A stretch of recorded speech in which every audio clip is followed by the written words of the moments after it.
Ya, Assalamualaikum warahmatullahi wabarakatuh. Waalaikumsalam, Pak. Ini mohon maaf ya, tadi menunggu dari BAK dulu datang. Ya. Berapa orang ambil sekarang nih? Ada banyak juga yang ambilnya dari ini. Saya di daftar itunya, daftar apa? Di daftar isi 10-nya coba saya lihat deh. Kita lihat dulu isi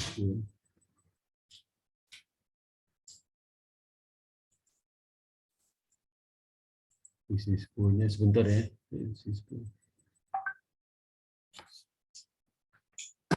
Ini itu nanti risiko ada Kamis ya. Kamis.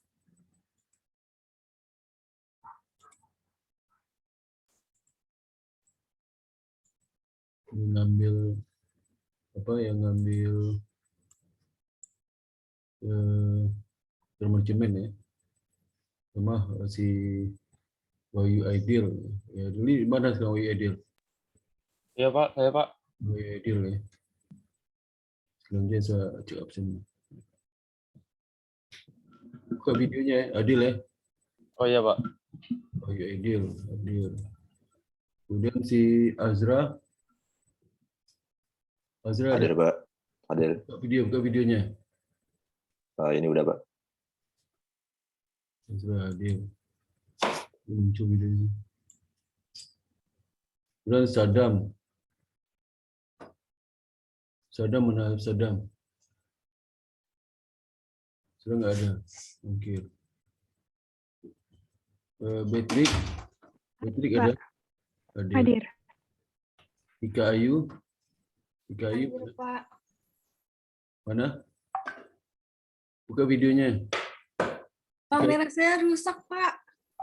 Cuma stay biru doang. Nada Yasa.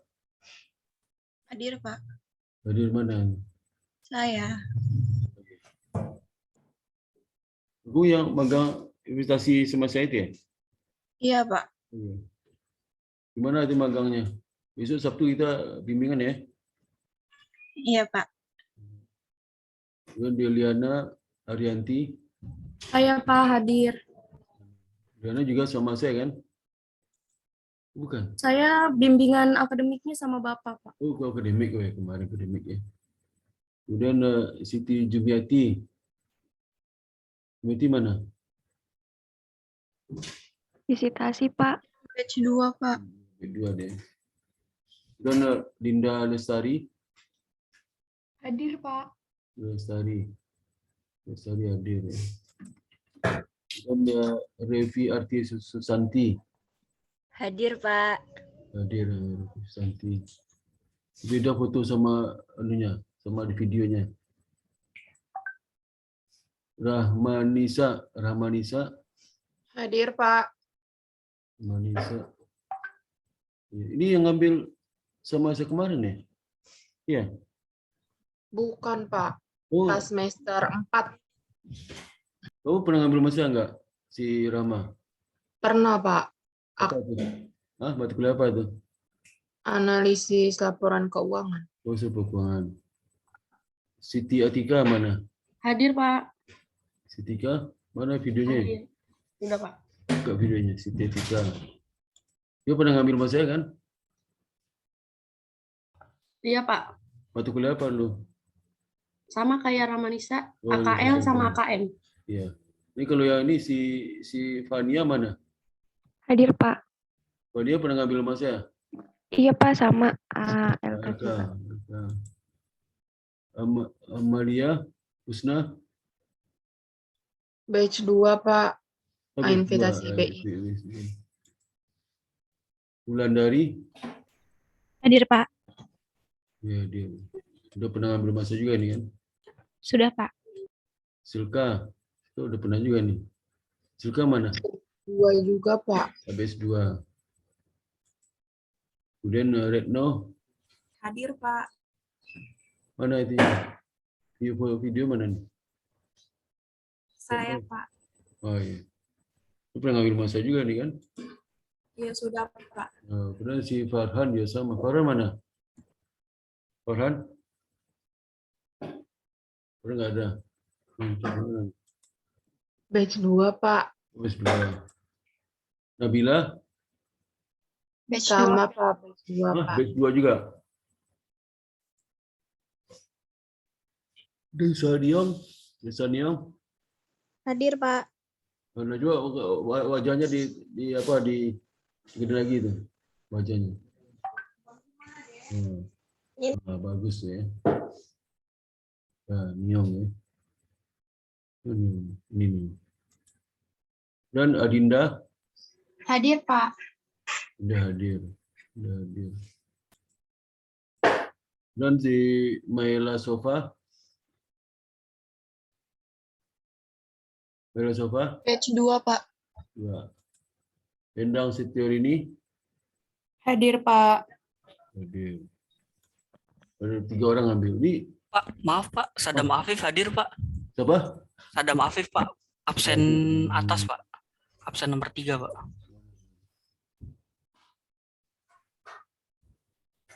Sadam Afif.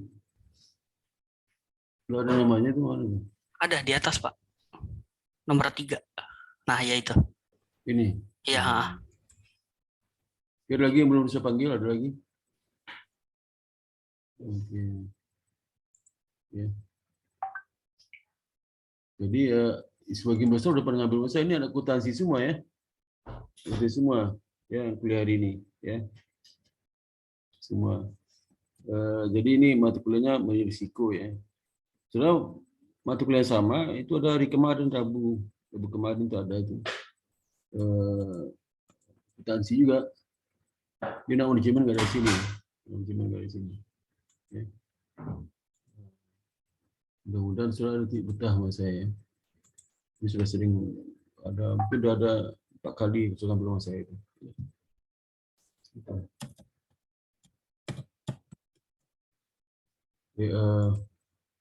Kemudian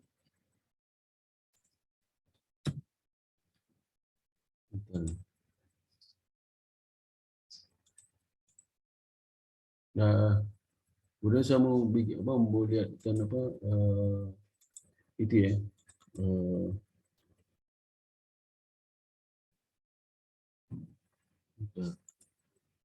Silabus yang mana di FPS ya.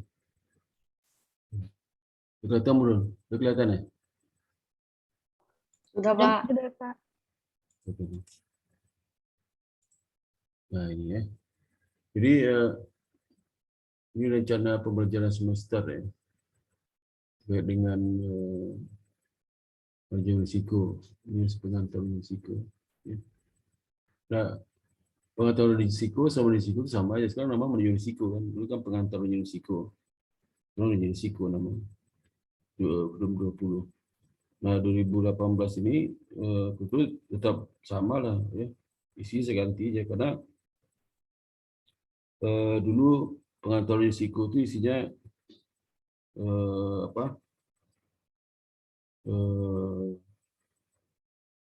manajemen risiko level 1 ya. Ini risiko level 2. Nah, karena saudara itu kalau ambil sertifikasi ada pelatihan juga ya. Kan double tuh, dapat lab. Ya udah saya kembalikan lagi materi sama sedia kala dulu kan kita pakai Saunders tuh. Saunders. Maka saya ganti sekarang ya. Risiko. Ya.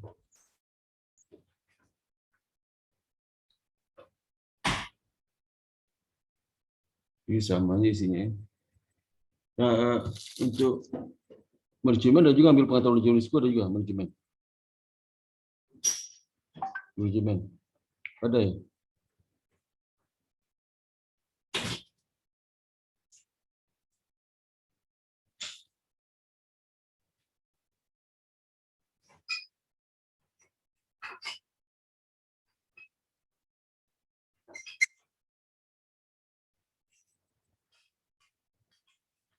Ada jawab pertanyaan saya. User manajemen ada Tahu, nggak? Pak. Hah? Kurang tahu, Pak. Kau nggak tahu ya? Kau nggak punya teman di manajemen? Nggak ada. jarang nanyain tentang matkulnya sih, Pak. Oh gitu. Oke, sekarang kita kuliah pertama ini nanti, ini materinya. Kuliah pertama itu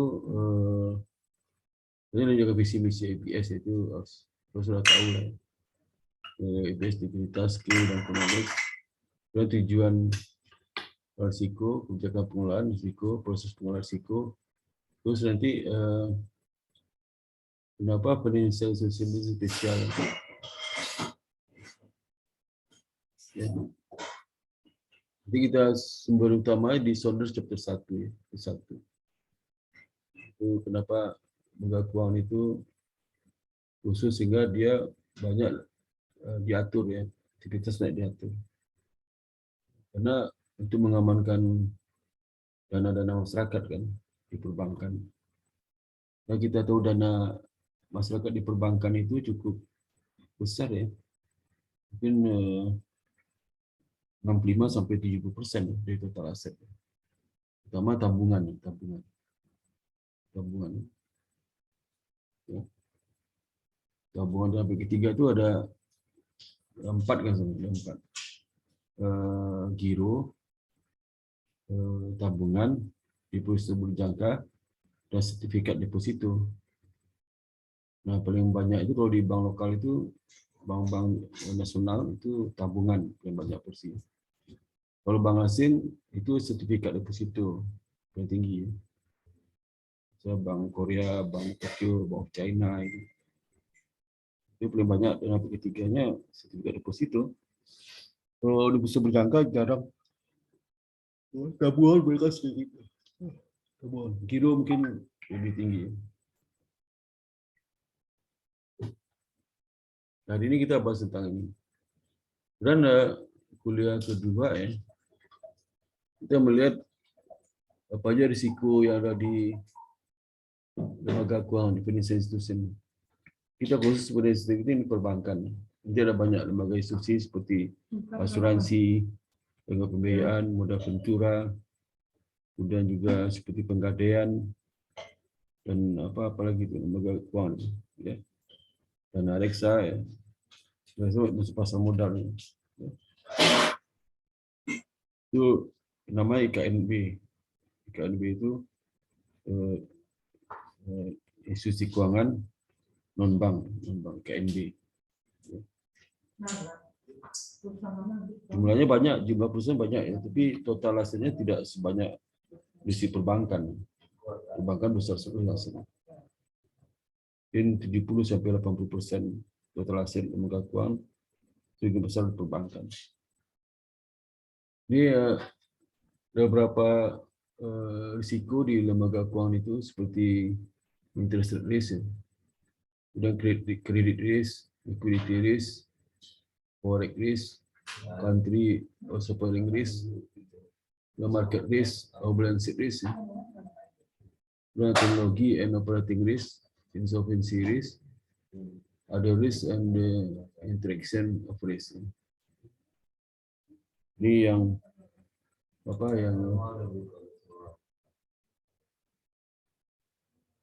bentar. Ini.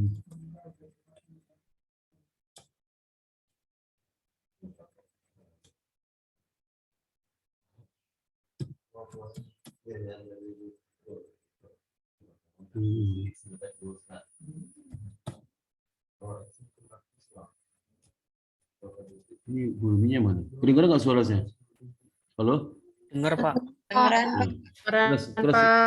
Keras ya? jelas, Pak. Jelas ya? Jelas, Nah, Pak. itu jadi itu risiko-risiko yang ada di lembaga keuangan. Nanti masing-masing satu chapter ya, ada 2 chapter dipelajari. Itu nanti minggu ke depan ya. Itu lihat di Saunders chapter 7. Nah, kemudian kuliah ketiga kita belajar mengenai credit risk. Credit risk itu dia ada 2 chapter, kita satu chapter belajar terkait individual loans. Jadi individual loan risk, credit risk itu pertama dibahas mengenai credit quality problem. Permasalahan dari kualitas kredit itu apa? Ya.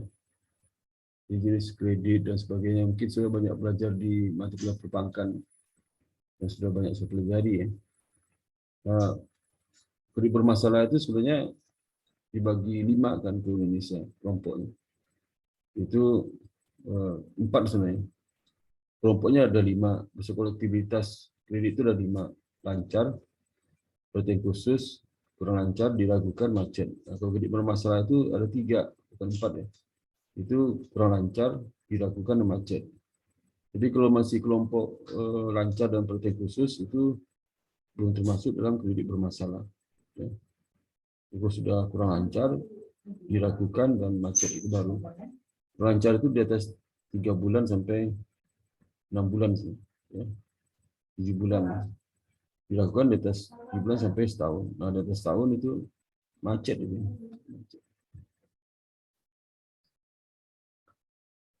Dan bagaimana juga menghitung return on loan.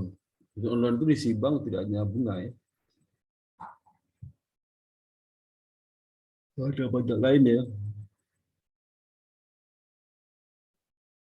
Jadi seperti biaya provisi itu masuk pendapatan juga, return juga bagi bank.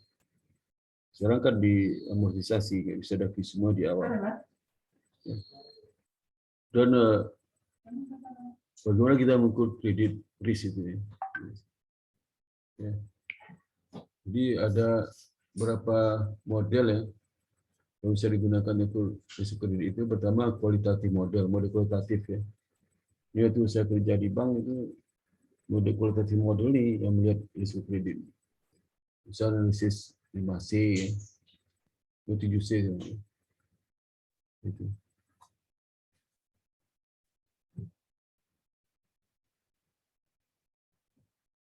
Dan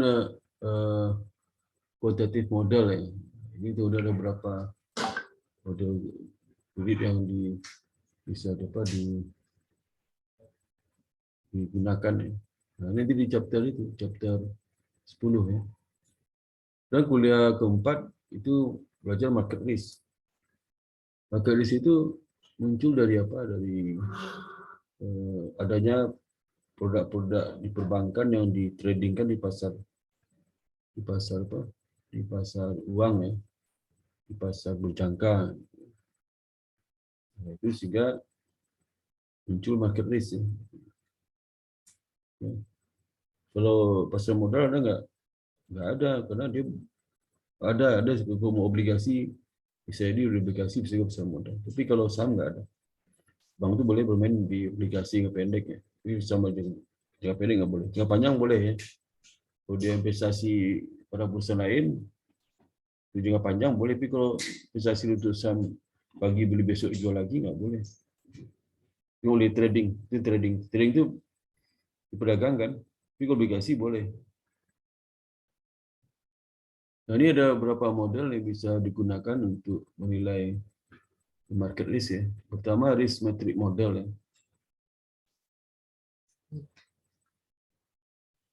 Kedua historic atau back simulation approach ya. Ini. Ada satu lagi yang itu ada mengenai Monte Carlo approach ya. Pemulasan dari historic atau back simulation approach ini. Jadi intinya bagaimana mengestimasi dampak kerugian dari market risk itu. Itu dari hasil model itu ketahuan bahwa ini rugi sekian potensi ke depan.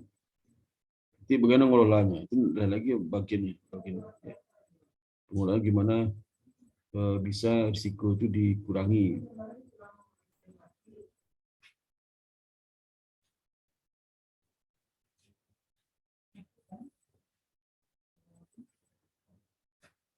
Dan kuliah kelima itu liquidity risk, chapter 12 ini.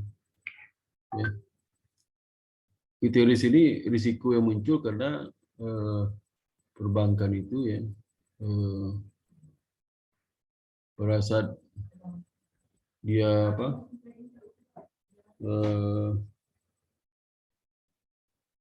dia memenuhi kewajibannya terjadi perbedaan suku bunga gitu. Bunga.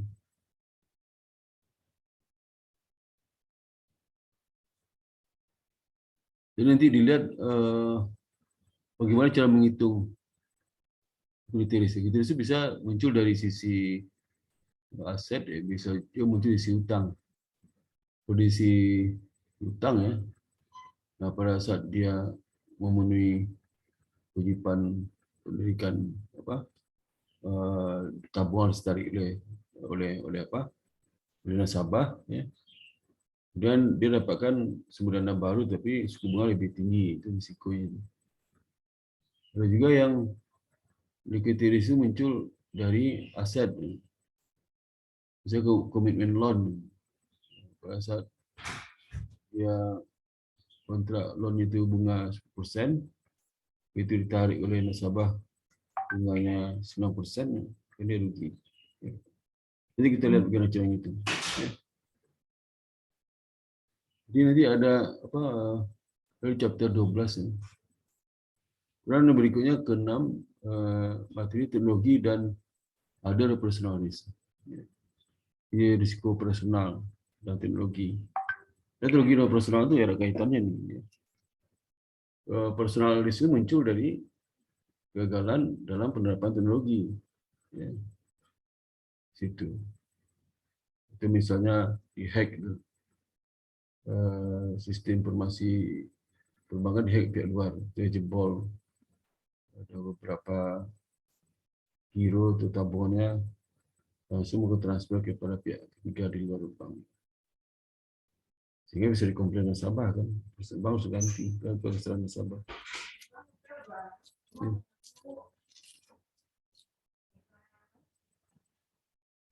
Nah, itu nanti dijelaskan konsep dari perusahaan riset apa itu, bagaimana mengukurnya, ya. Dampaknya. Ya. Dampak efek teknologi terhadap risiko perusahaan sehingga mempengaruhi revenue.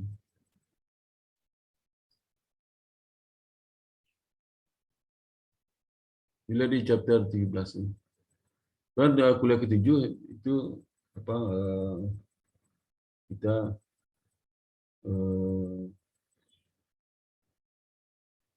review dari kuliah pertama sampai ke-6 materi. Ya, setelah UTS, karena level 8 UTS ya. UTS nanti pertemuan setelah UTS kita masuk interest rate risk bagian 1 ya. 1. Itu interest rate risk ini risiko muncul karena ada perubahan suku bunga di pasar uang. Ya. Pasar uang.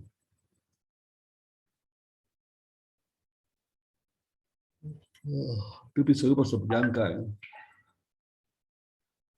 Ada beberapa, ini nanti apa disebut dengan risiko suku bunga dan bagian mengukurnya. Itu pertama mereka repricing model. Kita mematchkan antara aset yang memiliki sensitif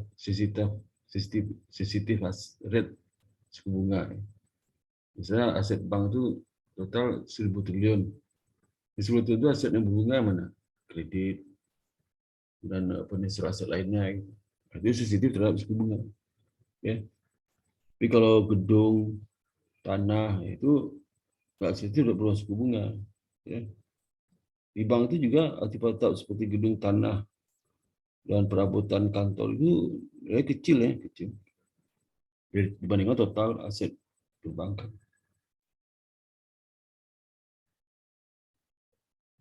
Apalagi bank itu banyak gedung sewa. Cuma cabang itu ada milik sendiri, ada sewa, sebagian besar sewa. Walaupun milik sendiri itu nilainya nggak seberapa dibandingkan aset bank. Misalnya Mandiri itu aset 1.300 triliun ya. Nah kalau dia punya gedung tanah sudah 5 triliun itu udah banyak sekali. 5 triliun dibanding 1.300 triliun kan nggak material. Tapi kalau di pabrik 5 triliun itu gede banget. Saya di pabrik kimia aset 5 triliun, wah itu sampai 5 triliun kayaknya.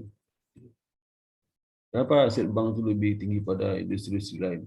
Karena dia inventorinya uang gitu. Kalau ada uang nggak bisa cari duit kan.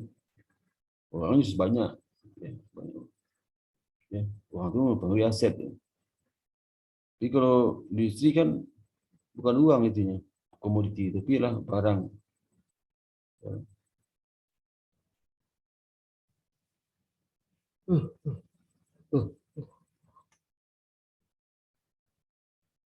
Nanti dari chapter itu, chapter apa? 8. Kemudian di interest rate bagian 2 di kuliah ke-9 ya.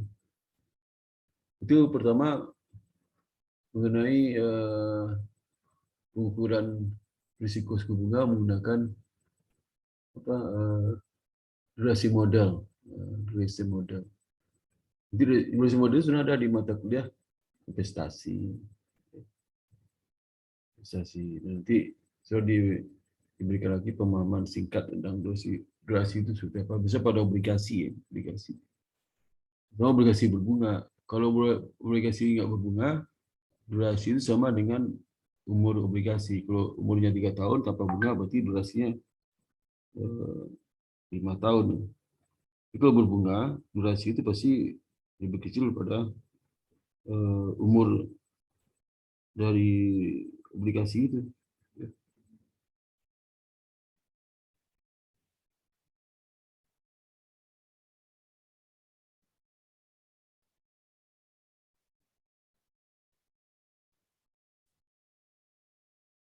Itu ya, jadi kuliah ke-9 ya. Durasi terutama. Menggunakan durasi dalam menilai potensi kerugian yang timbul dari perubahan suku bunga.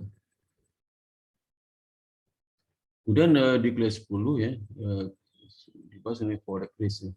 Risiko kurs. Ya. Karena forex risk itu muncul di pasar uang. Ya. Suku bunga itu ada pasar uang, ada pasar berjangka juga. Ya.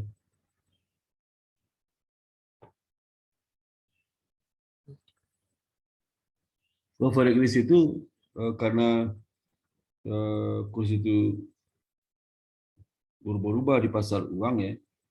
Maka kalau bank itu ada mentradingkan aset dia itu dalam bentuk valuta asing, maka dia berpotensi mengalami kerugian. Tapi kalau di bank itu tidak ada asetnya yang berbentuk valuta asing, ya berarti nggak ada masalah.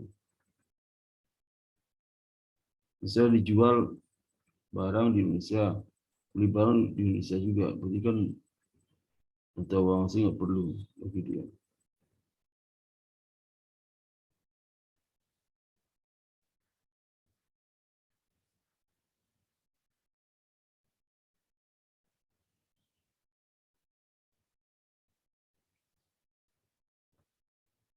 Nanti forex risk itu risiko kurs itu chapter 13 di Saunders. Dan di kuliah ke-11 nanti balance risk ya. Balance risk adalah transaksi-transaksi yang di mana belum mempengaruhi posisi keuangan perusahaan bank itu, tapi sudah dicatat karena menyangkut komitmen dari perbankan itu yang berdampak potensi transaksi itu akan menjadi aset, menjadi liabilitas masyarakat. Itu balance sheet itu. Balance sheet itu bukan risiko kerugian juga ya, misalnya seperti ada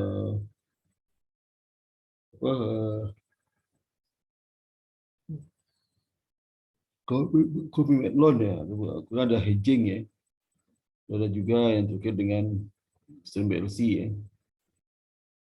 Itu adalah contoh dari balance sheet. Di perbankan di Indonesia, balance sheet itu nggak banyak, nilai sedikit, banyak. Ya. Ke chapter 16. Nah, kuliah ke-12 ini udah masuk ke manajerialnya. Tadi itu kan masalah konsep pengukuran ya. Karena kita mengukur masalah manajerialnya. Bagaimana mengolah liability dan liquidity dari suatu perbankan, karena ini penting ya. Atau disebut juga ALMA, Asset Management Asset. ALMA itu satu aset, itu liability, dan itu manajemen. Jadi ALMA. Di sini namanya liability and liquidity management. Jadi ini satu pengolahan aset liquid perbankan sama utang ya, supaya tidak terjadi mismatch.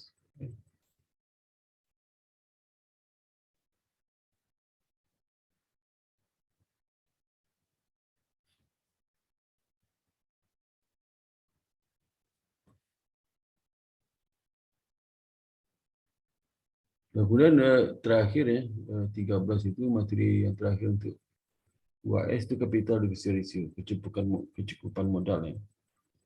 Jadi kecukupan modal itu untuk membackup potensi kerugian yang terjadi di perbankan itu. Jadi kalau karnya itu 8%, berarti probability kemungkinan rugi itu 8%. Itu di backup dari modal. Jadi kalau aset mandiri itu ada 1.000 triliun ya, kemudian aset yang berisiko dari 1.000 triliun itu ada 100 triliun ya, 100 triliun. Maka modal dibeli oleh bank itu dah 100 triliun kali 8%. Kecil kan, bukan 100 triliun, tapi 100 triliun kali 8%. Hasil itu kalau kita dari ekspektasi 100 triliun kerugian, kira yang perhitungan rugi itu ya 8% dari 100 triliun. Jadi dapat berapa itu? Jadi kalau 100 triliun 2% berarti sekitar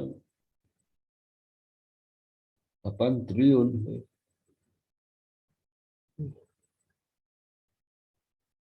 Maka 2% berarti 8 triliun. Itu kalau seandainya aset yang berisiko itu 100 triliun. Kalau aset berisiko 4 triliun, 400 triliun, maka dibawa oleh bank, oleh modal bank itu 4% dari 400 triliun. 8 ke 4, 24 triliun, paling tidak modal ada di bank mandiri. Kalau ada pun ya ditutup. Yang besar bank tutup gara itu. Itu jadi 21. Ya, jadi ya nanti di kuliah terakhir 14 itu kita review, ada materi.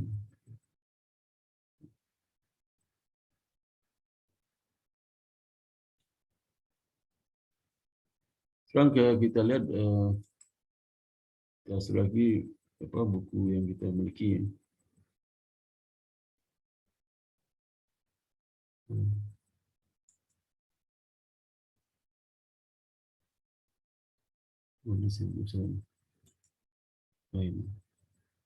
Buku mana ini? Ya.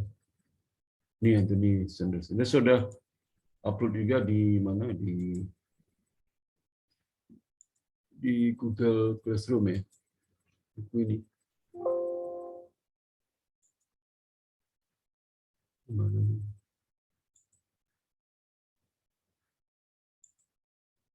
Ya. Jadi ini bukunya di sisi 9. Anthony Sanderson. Ini financial institution, manajemen, risk management, pendekatan manajemen risiko.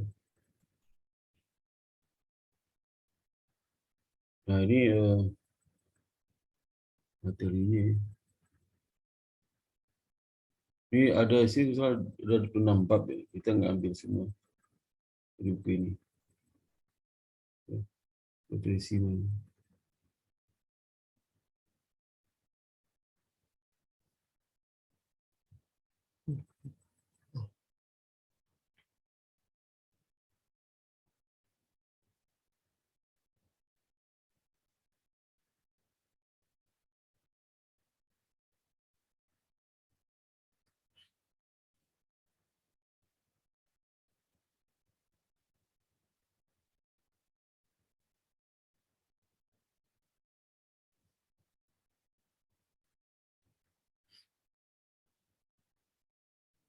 Nah ini apa yang definisi mana? Bentar.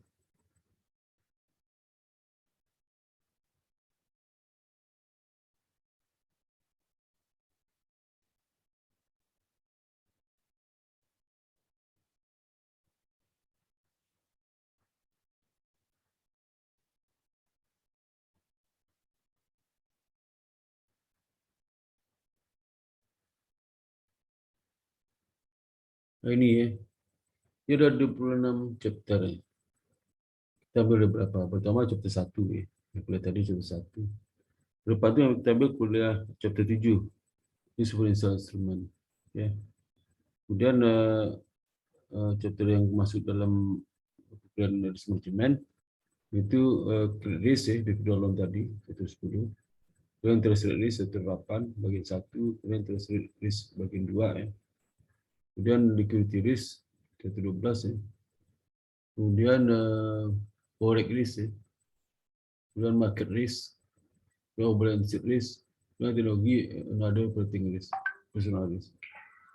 Dan di pengelolaannya, pengelolaan risiko itu kita ada 2 ada di sini. Liability and liquidity management itu chapter 18. Nah, CAR, capital adequacy ratio itu chapter 20 ya.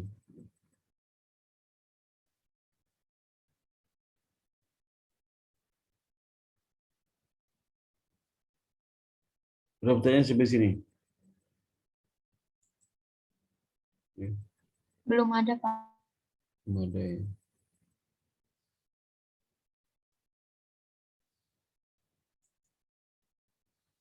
Kalau belum ada, saya masuk ke materi ya. Ke tugas-tugas ya. Nah, tugas itu nanti sebelah sini ya. Itu tugas itu kayak gini, RPS ini. RPS ini. Ya. Jadi saya harus tugasnya itu, ini kan ada jumlahnya berapa aja dulu? Berapa jumlah di kampus tadi berapa? Kampus itu 23, Pak. ada 3 orang ya, 3 orang ya kampusnya, 3 orang. Nah, 3 orang.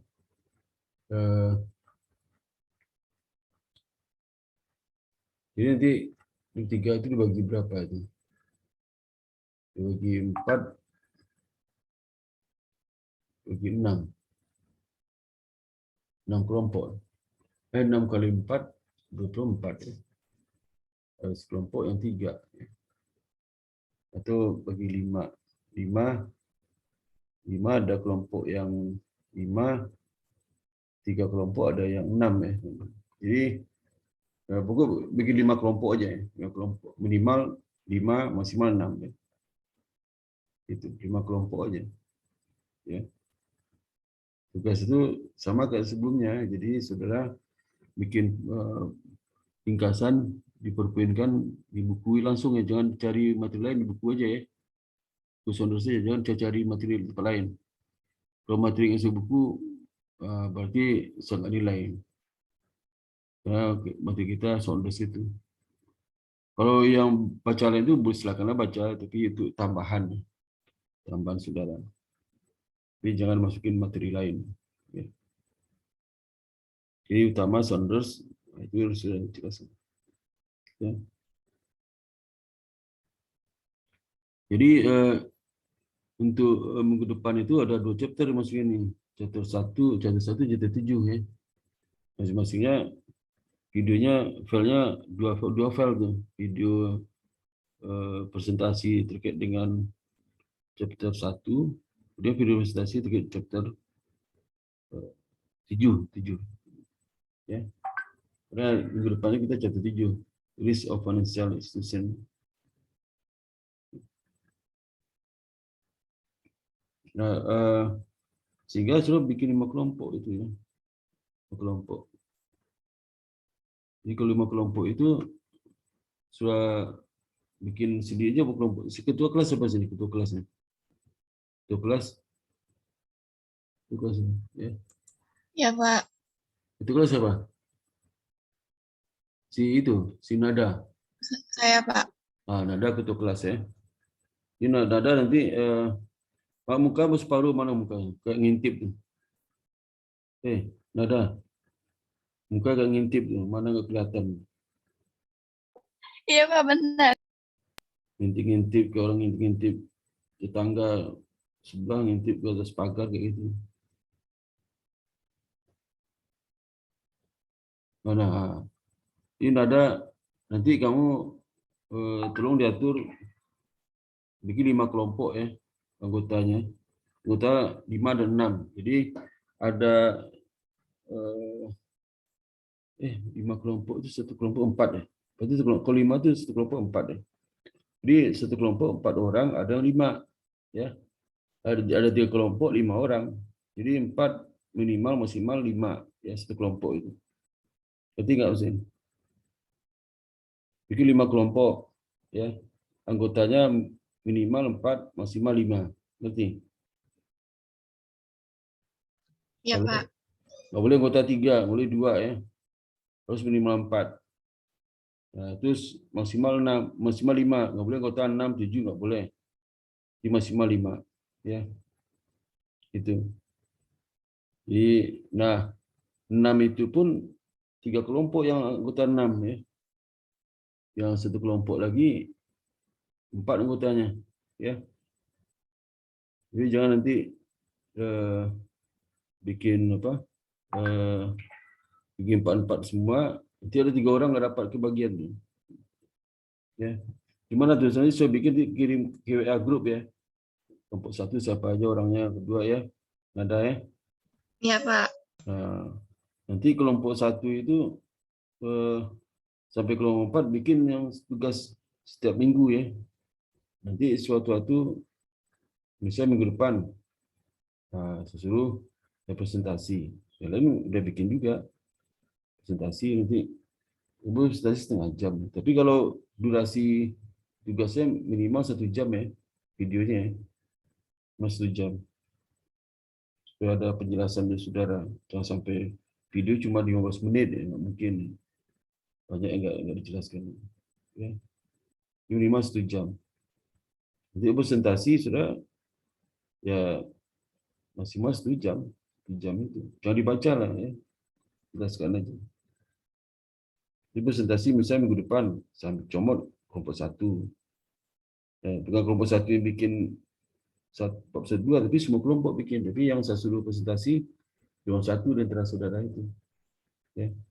Kalau sempat waktu, kalau enggak saya suruh presentasi. Jadi kalau sempat waktu suruh presentasi minimal sebelum kuliah dimulai ya. Awal kuliah sama akhir kuliah atau akhir kuliah. Bisa aja saya langsung ngajar, berarti sudah siap-siap aja. Di akhir mungkin setengah jam terakhir itu ada presentasi itu kelompok. Biasanya kelompok 1 nanti kelompok 2, 3 gitu. Nanti lagi kalau selesai 5 kelompok itu nanti lagi kelompok 1 dan seterusnya. Ya. Itu. Kelompok bikin nada ya, koordinasi sama teman-temanmu ya. Bikin nada ya. Ya, Pak. Nah, kemudian kita masuk ke itu.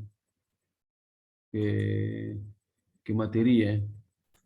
Saya mungkin hanya sampai jam 10 ya. Karena jam 10 sudah rapat itu. Ya. Jam 10 ini pertama jam 10. Ya, karena saya masih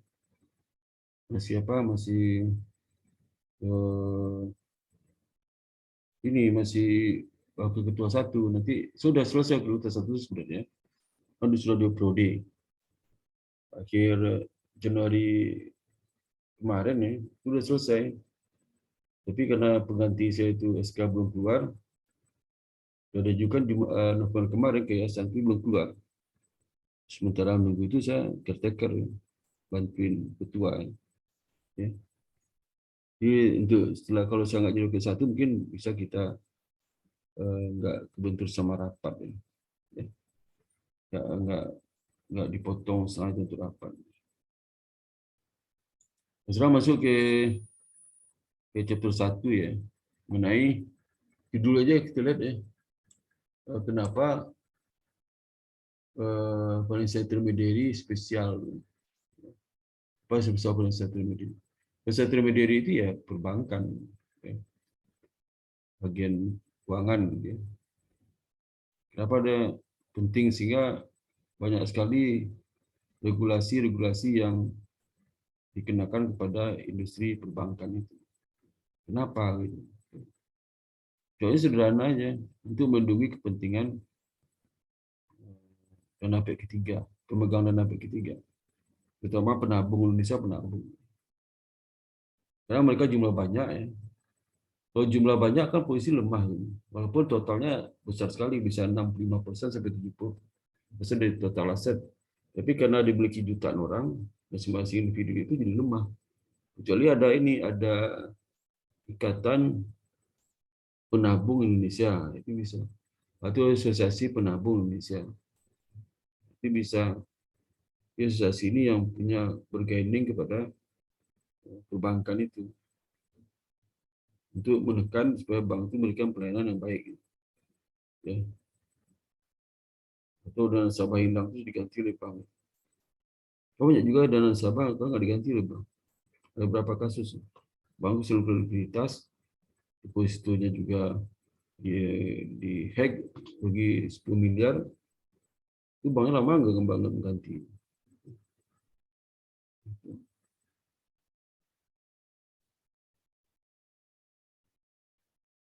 Nah, tujuan chapter inilah itu mengembangkan alat yang diperlukan untuk mengukur dan mengelola risiko lembaga keuangan dan menjelaskan peran khusus lembaga keuangan dalam sistem keuangan dan fungsi yang disediakannya. Kemudian jelaskan mengapa bagi lembaga keuangan menerima peraturan regulasi khusus. Kenapa tadi itu. Fisikan apa yang membuat beberapa lembaga keuangan lebih istimewa dari yang lain. Nah, kita lihat ini kalau kita gambar ini ya, apa yang terjadi kalau lembaga keuangan itu tidak ada. Sehingga yang kelebihan dana, household kelebihan dana, sama yang butuhkan dana, itu terpaksa dia berhubungan langsung kan. Karena lembaga keuangan tidak ada. Misalnya saya punya perusahaan pabrik ya. Saya butuh dana untuk pengembangan pabrik. Lembaga keuangan nggak ada. Saya cari-cari loh, ya. Orang-orang yang lebih duit ya, untuk investasi di perusahaan saya. Jadi saya bayar bunga sekian. Itu gimana tuh? Berat atau susah itu? Berat atau ringan kerjaan seperti itu? Saya jawab, berat atau butuh waktu lama atau bagaimana, atau singkat atau gampang? Berat, Pak. Berat kan? Nggak gampang. Dan household itu nggak begitu, itu dia percaya ke perusahaan itu kan. Misal pabrik di Merak gitu. Mengembangkan pabrik butuh dana 100 miliar. Diumumkan di koran. Bagi masyarakat kelebihan duitnya tolong diinvestasi ke kita. Kita butuh uang 100 miliar. Mau nggak masyarakat ngasih itu? Ngasih duitnya sih. Ya pasti nggak mau lah ya, nggak mau. Itu ada penipuan-penipuan oleh lembaga keuangan pergi ke daerah-daerah ya, ditawarkan kepada guru-guru. Bapak kalau investasi tempat saya nanti dikasih bunga 25% per bulan. Oh, setahun kan 300%. Ya. 2% berarti 300% setahun. Itu berapa tuh? 25% per bulan. Kali 10 udah 90. Ya, tambah 50 gitu, 1%. Per bulan 5%. Mau nggak itu? Household itu ngasih investasi dana. Nah, kalau di dalam kasus itu di secara guru kita mau tuh. Tapi siapa melindungi? Begitu si lembaga perusahaan itu pergi, udah guru pergi aja. Kasusnya menguap aja. Kalau boleh tangkap, duitnya kembali. Nah, itulah sulit ya. Tadi itu sulit bagi household, juga bagi lembaga yang butuhkan itu. Nggak gampang. Itu primitif sekali.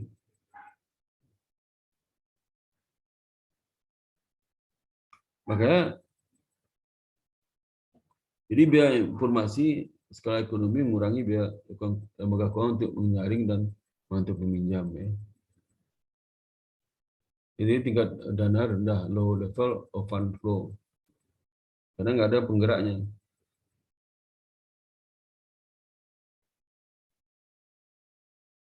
Lembaga keuangan sih nggak ada untuk menyaring ya. Kenapa nyaring? Dia nggak terlibat kok. Karena ada lembaga keuangan.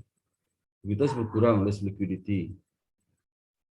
Apalagi likuiditas. Orang nggak mau nabung ke lembaga keuangan, langsung investasi kepada perusahaan membutuhkan. Ya. Risiko keluarga yang substansial. Keluarga. Ya. Substansial risk.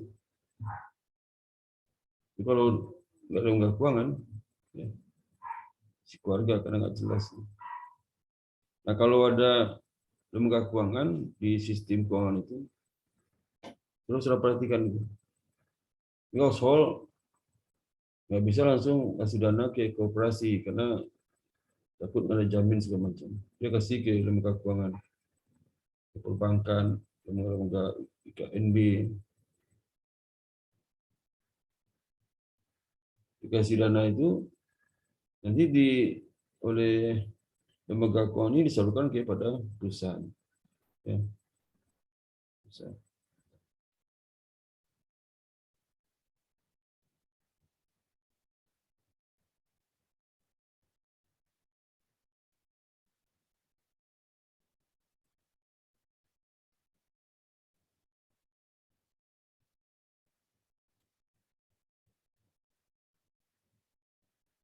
Nah itu ya, jadi bayangkan kalau sebenarnya lembaga keuangan ada. Kalau ada lembaga keuangan ya gampang sekali ya. Ya. Jadi kalau seandainya household itu menyerahkan cash ya, lembaga keuangan anggap itu sebagai debt ya. Debt. Tapi kalau koperasi perusahaan minjam dana, bagi bank nggak piutang ya. Deposit instrumen polisi. Ya. Ini adalah fungsi broker lembaga keuangan itu, dia bertugas sebagai agen investor. Perusahaan itu seperti Merrill Lynch, ya. Charles Schwab, Indonesia seperti lembaga keuangan bank dan non-bank. Ya. Bank. Mengurangi biaya melalui skala economies of scale. Ya.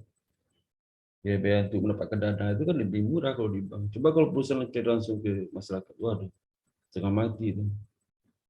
Memang tingkat bunga tabungan lebih tinggi. Dan transformator aset, beli sekuritas primer, primary security, dengan menjual klaim keuangan kepada household. Sekuritas sekunder ini sebenarnya lebih mudah dipasarkan.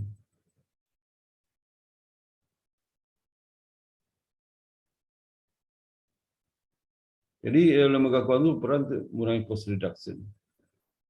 Informasi biasa terkena biaya agensi cost. Ya. Di peran lembaga keuangan sebagai diligence monitor kontrak utang berjangka lebih pendek lebih mudah dipantau daripada obligasi jangka panjang. Ini adalah lembaga keuangan cenderung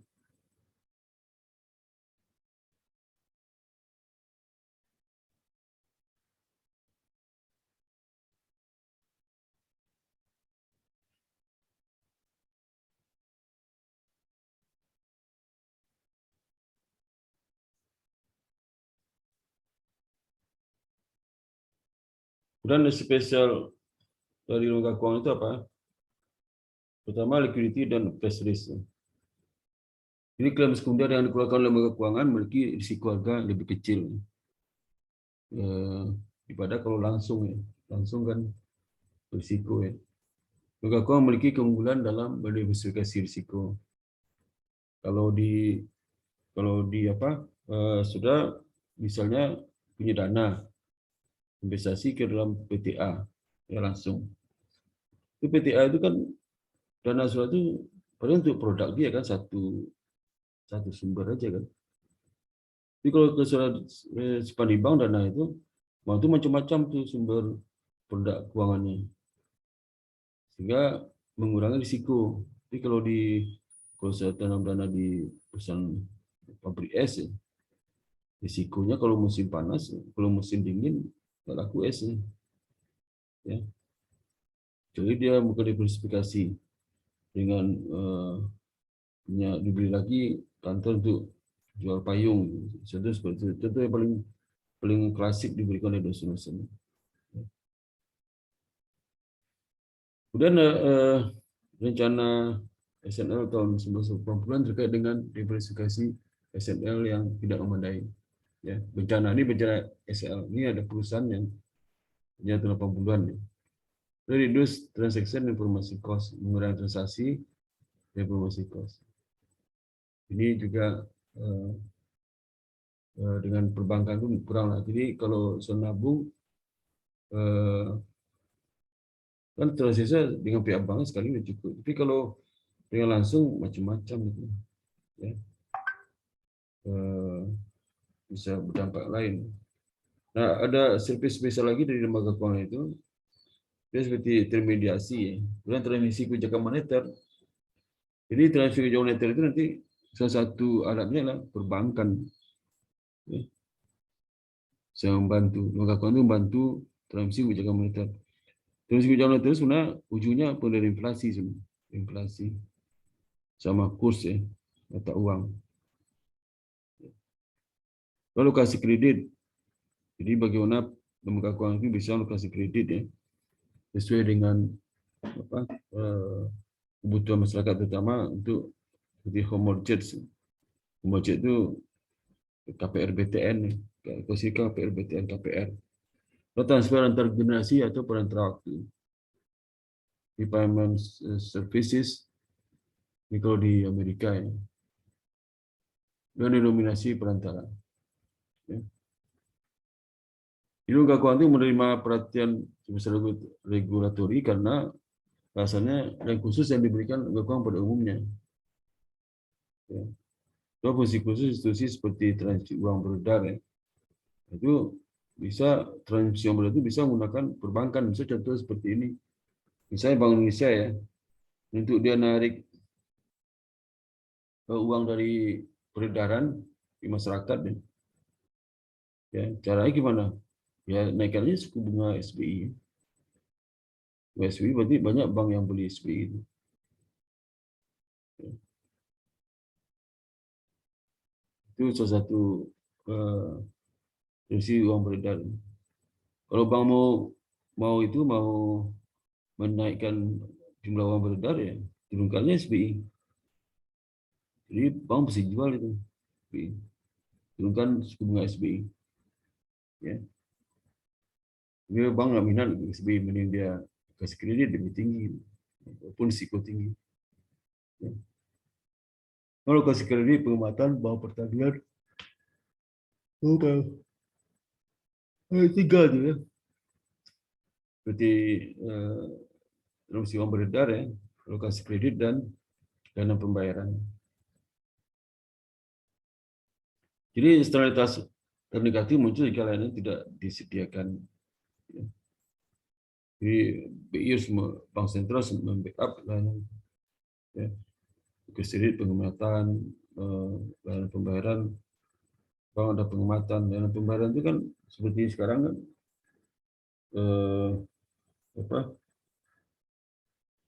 gateway, payment gateway itu juga dan pembayaran diberikan oleh bank sentral untuk memudahkan bank-bank melakukan nasabah-nasabahnya.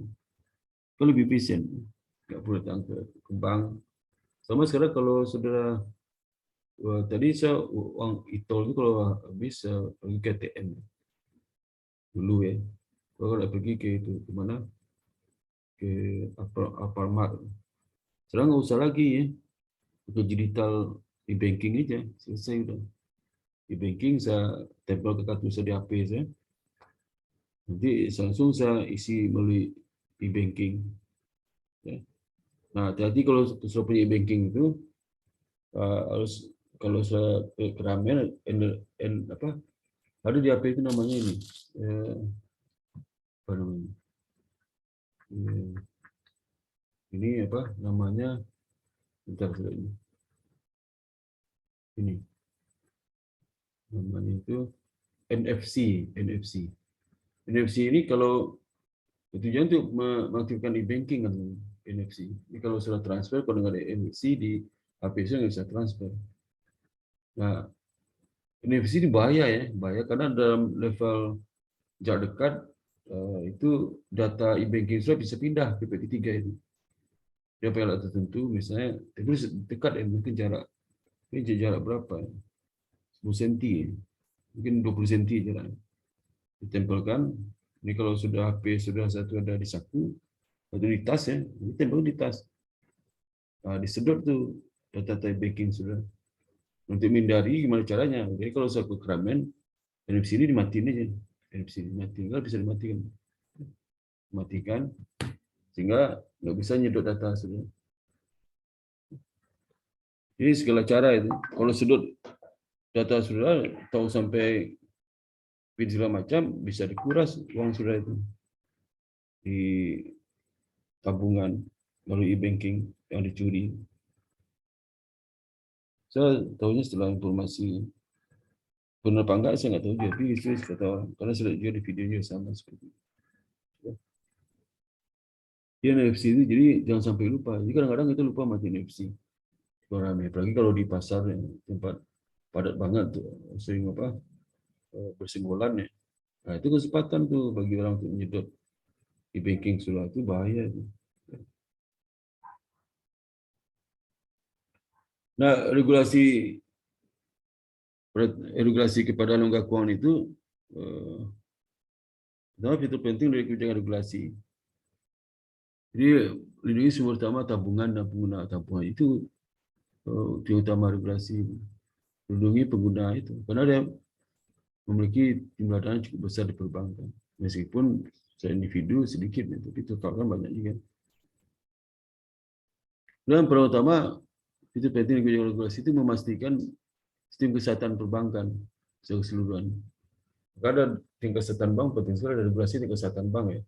Kesehatan bank itu sebenarnya untuk melindungi sumber bagi dia penabung pihak ketiga, udah pihak ketiga sebenarnya kesehatan bank.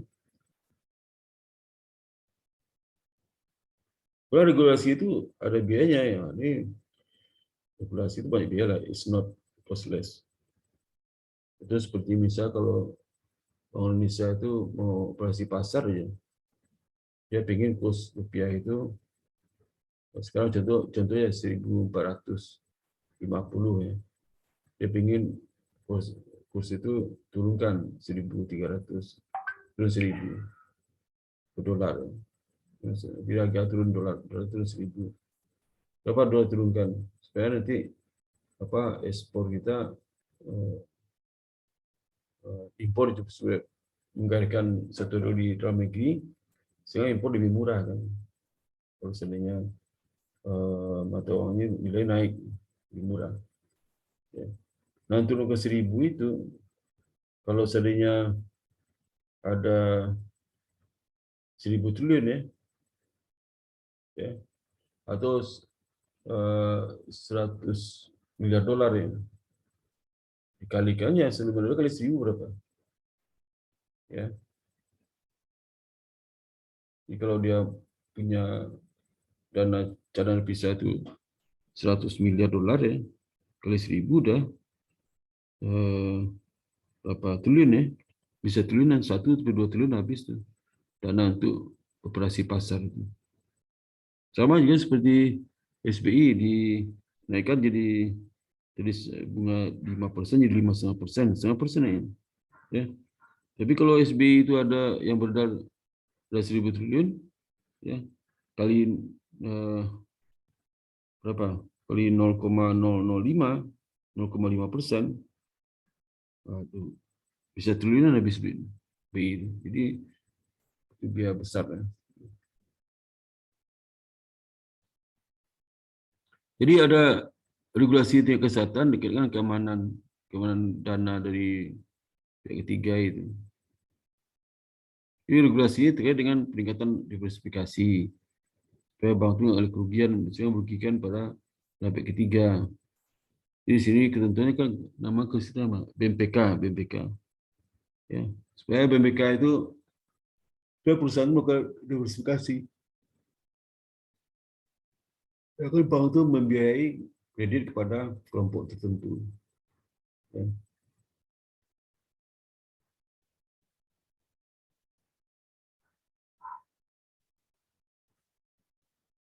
Lalu ada jaminan FDIC ya, Insurance Fund, BIF ya, BIF, Saving Association Insurance Fund SAIF ya, guna perlindungan efek ya.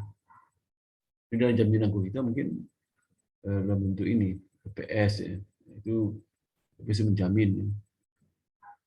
Dan pemantauan pengawasan itu OJK menguasai. OJK.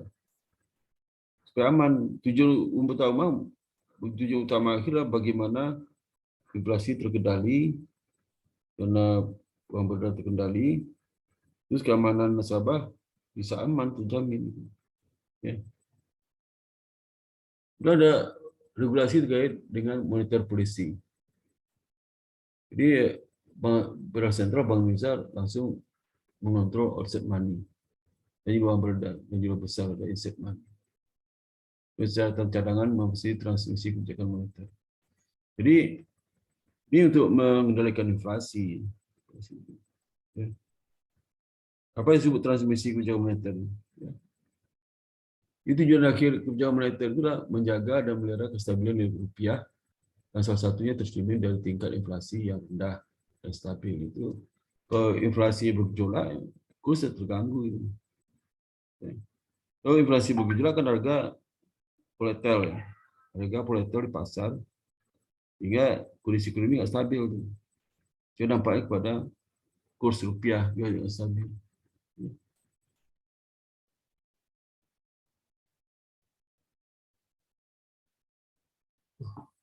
Ini mekanisme bekerja transmisi kebijakan moneter.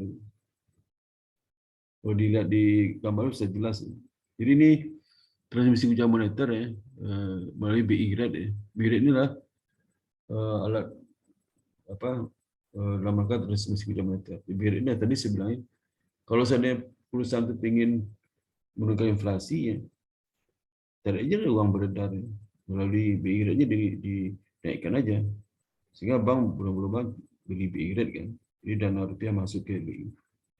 Dana masyarakat berkurang. Dana masyarakat berkurang, diharapkan harga turun. Ya. Kecuali kondisi sebaliknya di tahun take money policy. Dulu itu krisis take money policy. Tujuannya inflasi tekan. Malah inflasi tinggi, harga naik, berarti take money policy. Kenapa jadi begitu? Karena diam-diam ada kelompok tertentu yang tetap menyalurkan uang rupiah. Misalnya ditarik, misalnya rupiah beredar 300 triliun. Misalnya, ya. Nah, ini mengurangi jadi 200 triliun, 100 triliun ditarik. Ya. Kenaikan SBI. Pertama, SBI yang beli nggak banyak. Yang kedua, dana tarik itu nggak jadi 100 triliun, mungkin 50 triliun. 50 triliun lagi itu dana simpan di bantal, tabungan yang disimpan di rumah. Nah, pada saat mereka itu yang menyebabkan penawaran yang meningkat, ini agak naik meskipun tidak manipulasi dilakukan pemerintah. Ya. Jadi nanti BR itu transmisi kebijakan moneternya ini bisa suku bunga, ya, suku bunga, kredit yang disalurkan di tingkat. Kalau mau menurunkan inflasi ya, itu kredit yang disalurkan harus digenjot karena mereka sektor real naik, inflasi turun. Kemudian harga aset saham obligasi. Nah, ini dalam bentuk konsumsi investasi yang 3 yang warna hijau ini. Ya. Dan kalau warna merah hati ayam itu nilai tukar sama ekspektasi inflasi. Ya. Jadi contoh ekspor ya, ekspor. Ya. Ekspor itu bisa menurunkan inflasi itu nilai tukar karena kita menerima dolar kan. Kalau ekspor kalau banyak terima, kalau beredar di dalam negeri banyak sehingga nilai dolar bisa turun dan rupiah naik. Ya. Kalau ekspor itu seperti ini. Ya, ekspor itu juga inflasi bisa turun ya. Nilai tukar bisa rupiahnya bisa menguat gitu, kalau ekspor. Ya, itu hukum alam ya. Kemudian dari konsumsi investasi sama ekspor, ini produk domestik bruto berdampak pada domestik bruto. Ya. Nah, jadi kalau seandainya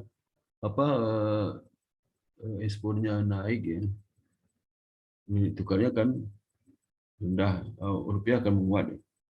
Ya. Nah, kalau domestik bruto, ya, BDP-nya pasti akan mengalami kenaikan sehingga inflasi turun inflasi. Inflasi bisa turun dengan adanya pergerakan ekspor, konsumsi divestasi yang naik, ya, struktur berkembang, ya, suku bunga turun, ya, suku bunga tabungan turun, suku bunga tabungan kredit turun, ya, sehingga inflasi bisa turun. Itu transmisi kebijakan moneter Bank Indonesia. Jadi instrumen-instrumen dikeluarkan perbankan oleh Bank Indonesia seperti suku bunga, kredit diberikan, harga aset, nilai tukar untuk mentarget akhirnya inflasi. Regulasi mendukung sektor penting secara sosial seperti perumahan dan pertanian di Amerika. Serta jumlah minimum aset di sektor tertentu atau suku bunga atau biaya maksimum. Dia ada pasal jumlah minimum aset. Qualified Thrift Lender Test. Jadi di dalam lembaga keuangan non bank kita nggak ada. 65% asetnya adalah bentuk hipotek perumahan. Adalah bentuk pemberian pinjaman untuk beli perumahan KPR. Ini kalau bank-bank komersial, ya. Usury law and regulation itu abolis, dihapuskan. Ya.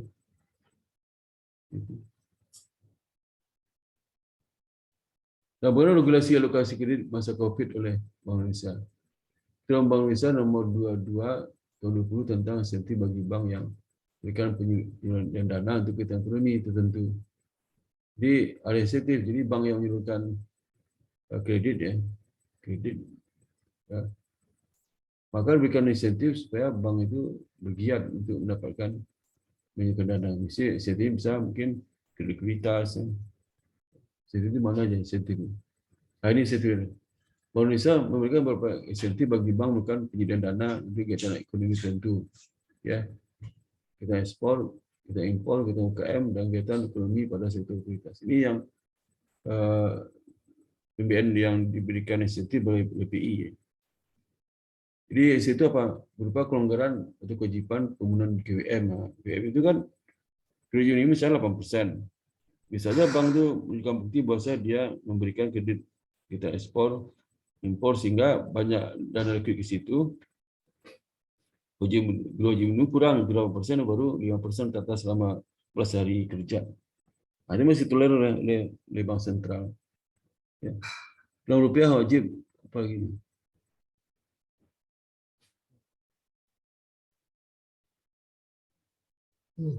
Itu satu ke. Jadi regulasi berikutnya peraturan perlindungan konsumen juga ada. Jadi sekarang itu di OJK itu paling fokus peraturan perlindungan konsumen. Karena konsumen siapa? Ya deposan. Ya.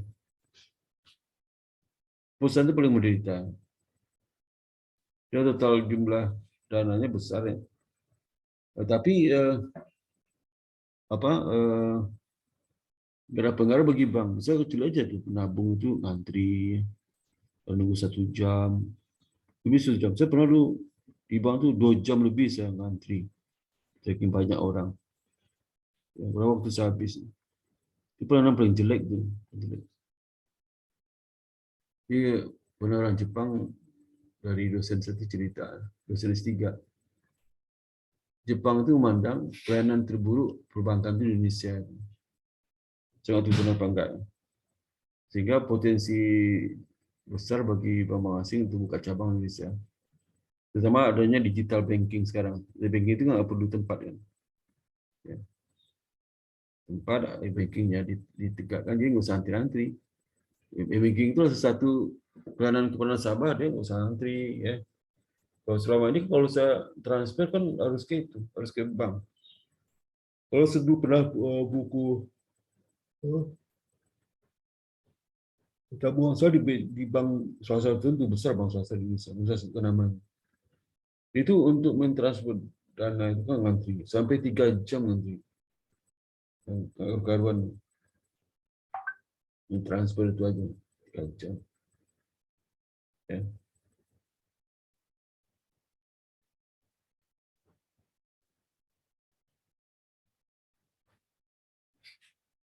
Karena efek pada beban regulasi bersih itu juga ada, karena potensi perluasan peraturan di Amerika yang asuransi dan sebagainya.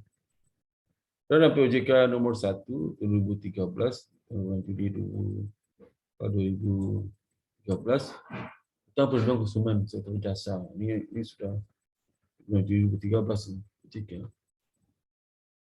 Jadi apa perlindungan konsumen itu? Transparansi, transparan, jangan bunga berubah itu kasih tahu ke nasabah. Perlakuan yang adil antara nasabah dengan perbankan sama nasabah lain. Andal, kerahasiaan dan keamanan data konsumen kan contoh ya.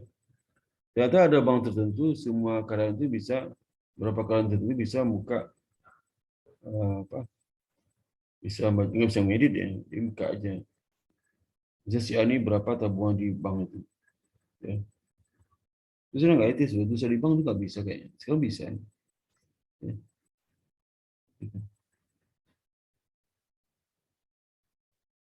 Jadi pelaku usaha sektor jasa keuangan diwajibkan membentuk unit kerja atau menunjuk pejabat untuk menangani fungsi pelayanan dan penyelesaian pengaduan. Itu ada itu. Semua KNB sama perbankan.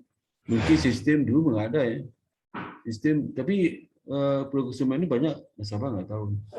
Setiap apa perlindungannya banyak nggak tahu. Jadi nasabah yang bisa lihat di apa di itu internet ya. Dimiliki dan melakukan kebijakan prosedur tertulis perlindungan konsumen, melakukan pelatihan dan karyawan. Coba saya rasakan kalau sukses saya ini pasti merasakan ada perbedaan pelayanan perbankan sekarang sama dulu, 60-an. Tentunya lebih bagus sekarang. Karena masa perlindungan konsumen, jadi kalau nasabah itu merasa dirugikan, dia bisa ngadu ke OJK. OJK panggil direksi. Udah banyak tuh kasus itu. Nasabah itu merasa bukan tidak adil. Ya, dengan kondisi seperti ini, ngadu ke OJK. Nanti dapat teguran tuh. Bisa jadi direksinya bisa dicopot tuh. Kan OJK itu isi perbankan itu lembaga keuangan bisa dia putuskan bisa enggak kan. Udah nggak suka putuskan dia enggak. Berapa orang tuh calon direktur udah jadi direktur ya, itu tes fit and proper test nggak lulus kan. Itu OJK.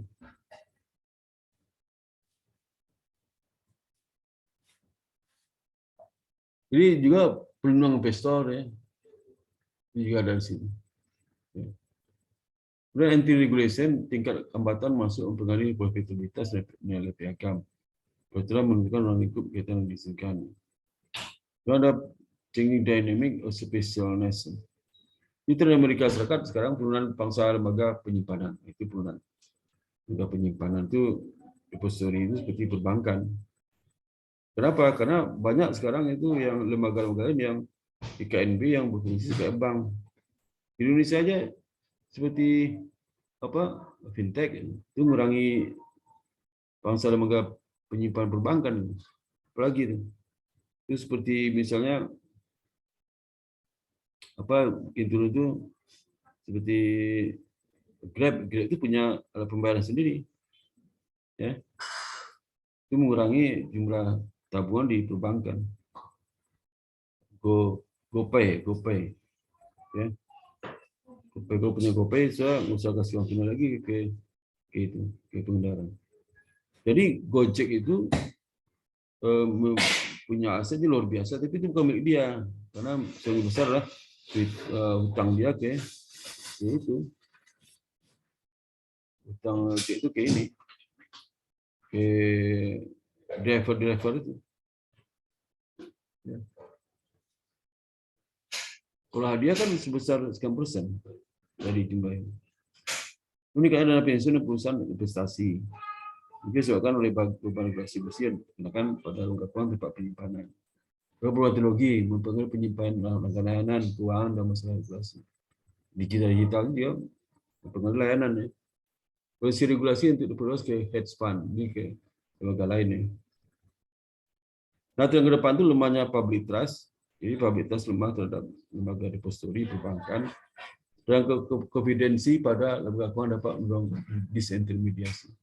Ini lemahnya public trust, konfidensi. Sehingga banyak sekarang nyimpan di kripto ya, dana itu sampai miliaran. Itu adalah pembayaran menggunakan Gojek, GoPay punya juga ya, fintech ya. Itu menguras pangsa pasar dari lembaga keuangan. Ya. Maka perbankan itu punya bank digital ya. Teknik pelayanan supaya mempermudah nasabah bertransaksi dengan bank itu tanpa harus datang ke bank. Ya, menarik dana, mengirim dana, mentransfer dan sebagainya itu. Maka nanti kantor cabang bank itu akan sepi oleh nasabah. Ya. Soalnya kalau kita narik setor uang bisa kan di apa? Jadi di itu nggak bisa setor uang di banking nggak bisa. Tapi kalau di ATM bisa. Banking itu hanya menerima aja setoran dana. Kita nyetor nggak bisa.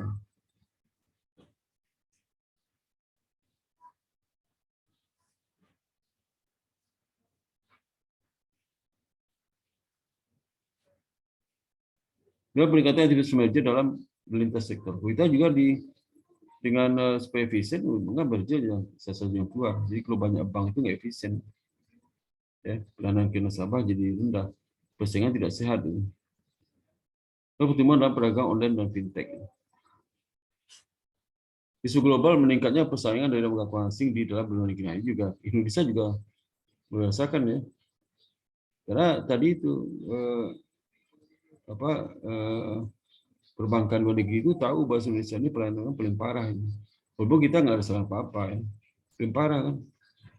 Antri, dan tidak semua informasi diberikan, komunikasi susah. Ya. Luar negeri, kalau di Jepang itu, kalau terjadi perubahan suku bunga, dikirim ke email sama WA.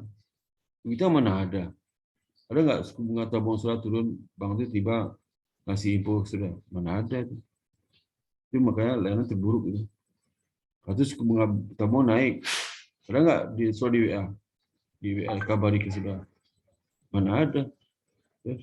Kalau di bank Jepang gitu, kalau ada perubahan pun disampaikan WA. Ya, di nasabah. Banyak tuh pelayanan mereka itu. Kalau ada nasabahnya salah mentransfer macam, dikasih tahu. Ya. Tahu dia tuh. Karena kan digitalnya semua pun tahu. Informasi itu dari bagian yang menerima pelayanan itu disampaikan ke level atas. Dan ada juga saat ini cenderung merger menggabungkan sektor jasa keuangan dengan yang sebelumnya terpisah. Jadi digabung sektor jasa keuangan yang sebelumnya terpisah. Bank terbesar ya. Ini bank kecil sakit digabung ke bank terbesar yang sehat. Jadi sehat. Tapi bank besar sakit gabung bank sehat yang kecil. Sakit semua itu. Ya. Itu jadi merger itu salah satu upaya untuk meningkatkan efisiensi dan supaya pasarnya lain. Sama seperti BSI begitu di merger ya, langsung urutan ke-9 bank terbesar Indonesia. Itu 10. Tapi kalau dipisah kan kecil, bank kecil. Dan juga tingkat bunga jadi efisien turun.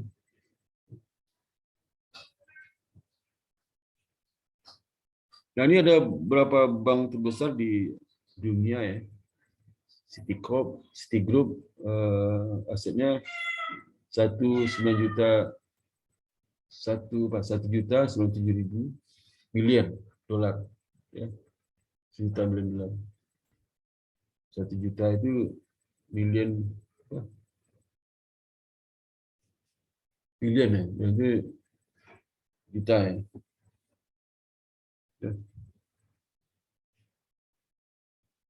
Mizuho Financial Group dan seterusnya. Jadi Bank Tokyo itu paling banyak nih. Mizuho, Sumitomo, Bank Tokyo ada 3. Kalau Jerman ada 1. Jepang 3. New Zealand 1. Amerika 1. Jepang yang masih perbankan cukup besar. Ya. Indonesia bank terbesar itu 3 Juni 2020 kemarin. Nanti saya update lagi datanya. Sekarang masih ini juga ya. Pertama BRI, tadinya Bank Mandiri itu. Waktu BNI mau bicara BRI, kemudian salib oleh BRI. Salib BRI. Jadi BRI di bawah Bank Mandiri. Salib Sehingga BRI itu hasilnya 1.300 triliun. Ya. Dan income-nya 10,5 triliun. Ya, itu ROA-nya 0,81%. Bank Mandiri 1,168 triliun. Ya. 1.168 triliun ya. Dengan labanya 9 triliun ya, 9 triliun.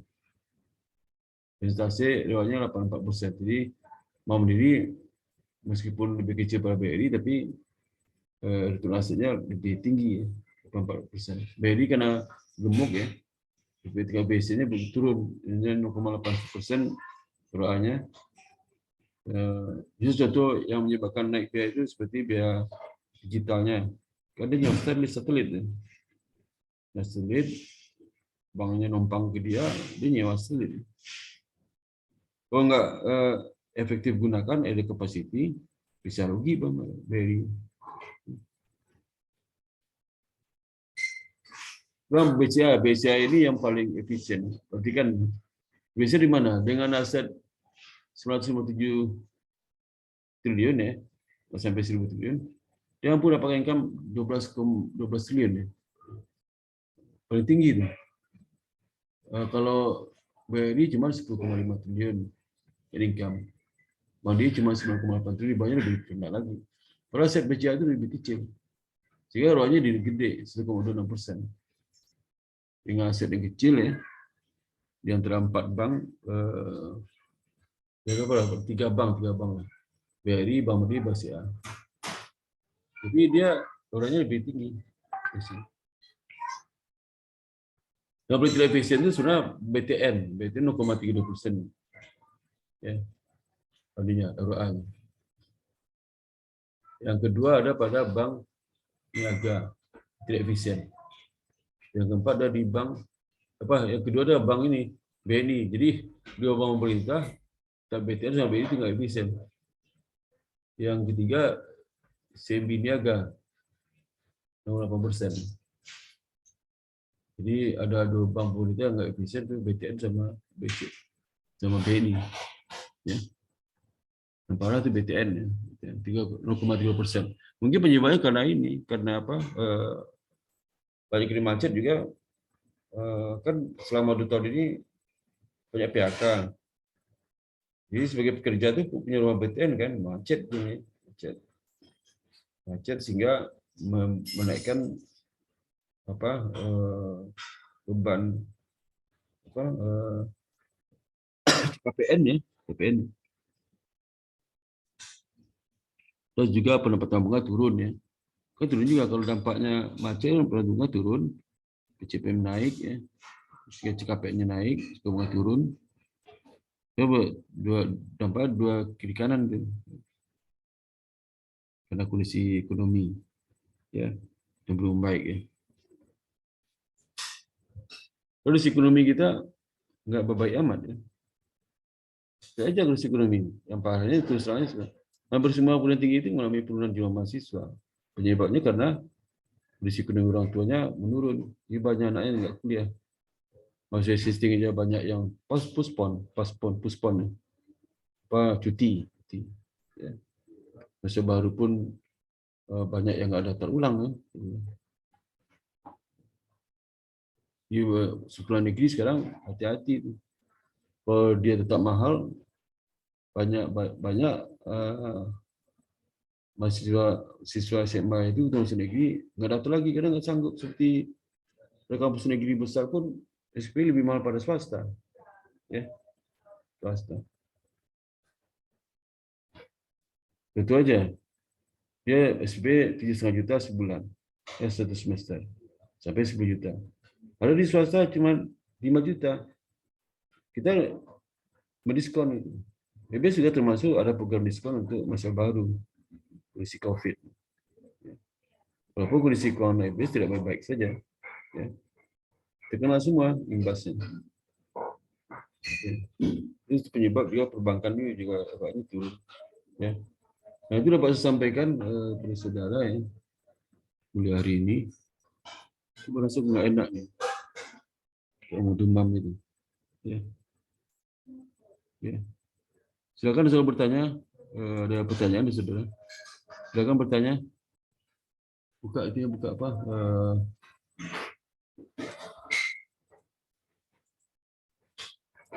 Buka ini. Buka videonya. Jadi ya. Itu materi hari pertama ini ya. Di Jakarta sekarang lagi banyak yang kena virus COVID ya. Sama ke bulan Juli kemarin, Juli Agustus tahun lalu. Ya. Banyak itu. Pas mau puasa banyak kena COVID. Begitu Lebaran tahun baru, Imlek, COVID-nya hilang.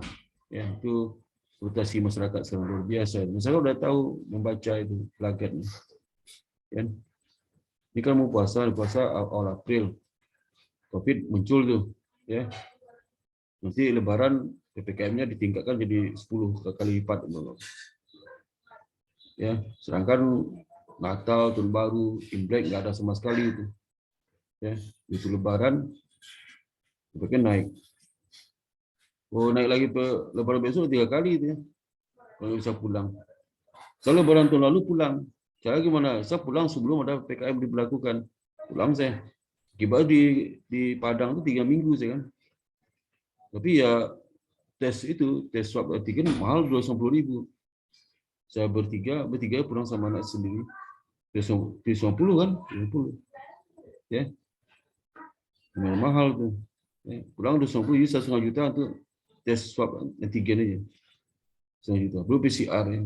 Bisa kalau darat kan pakai swab antigen aja. Ya. Ini kalau sekarang kan swabnya kan udah murah ya, udah berapa? Udah 50 ribuan, 90 ribu lah. Nggak tahu kalau banyak meningkat kasus COVID, itu dinaikin harganya tuh, kayak permintaan. Kamu 1 juta lagi itu.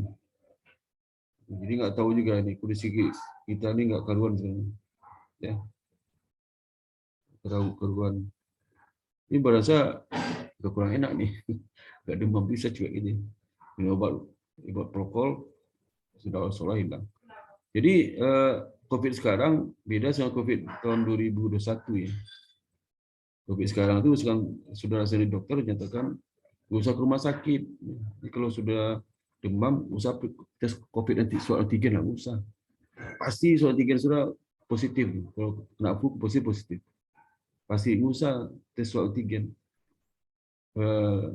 Isoman di rumah aja.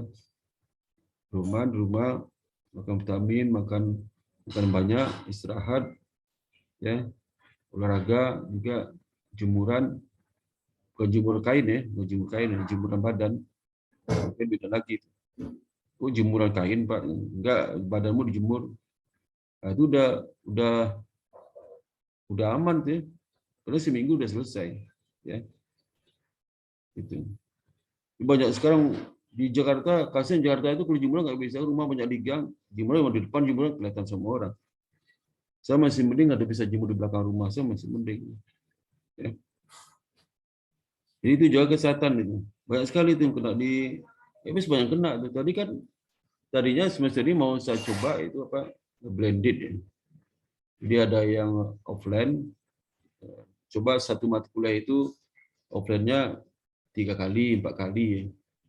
Nggak bisa, PPKM naik level 3 sekarang. Ya. Akhirnya sama pimpinan lain, udah kita full online kita sampai akhir semester ini, full online. Kampus lain juga sama, kampus lain juga tadi mau blended juga. Ya. Karena kondisi sekarang kayak gitu di Jakarta, akhirnya blended lagi. Full online lagi, Saya tuh mahasiswa ini, kalau kondisi sekarang, kalau saya tanya ke saudara, suka online atau offline? Saya jawab. Suka online atau offline? Hah? Offline. Offline, suka offline. Ya, karena permintaan dari mahasiswa suka offline, karena kopi darat ya. Kamu udah lama di udara nih, di kopi darat nih, penasaran nih, kayak apa sih? Jangan teman saya selama ini cuma kepala doang, badan udah nggak ada. Kan ketemunya cuma kepala doang. Oh ternyata pengaruh online itu bikin badan mahasiswa hilang semua tuh. Cuma kepala doang. Wah, kan penasaran tuh. Ini kopi darat. Ya. Oh, kalau badan hilang tuh udah kayak hantu deh. Saya juga nggak tahu surat seperti apa tuh. Butuh. Nggak pernah lihat, hanya lihat leher ke atas. Orang leher juga nggak ada, orang hidung nggak lihat, mata aja lihat. Ada mahasiswa yang buka video, mata aja dikasihnya, orang ngintip kamar mandi. Itu kalau mahasiswa yang muka cuma mata bisa ngintip, gitu, bisa mengintip, biasa mengintip mahasiswanya.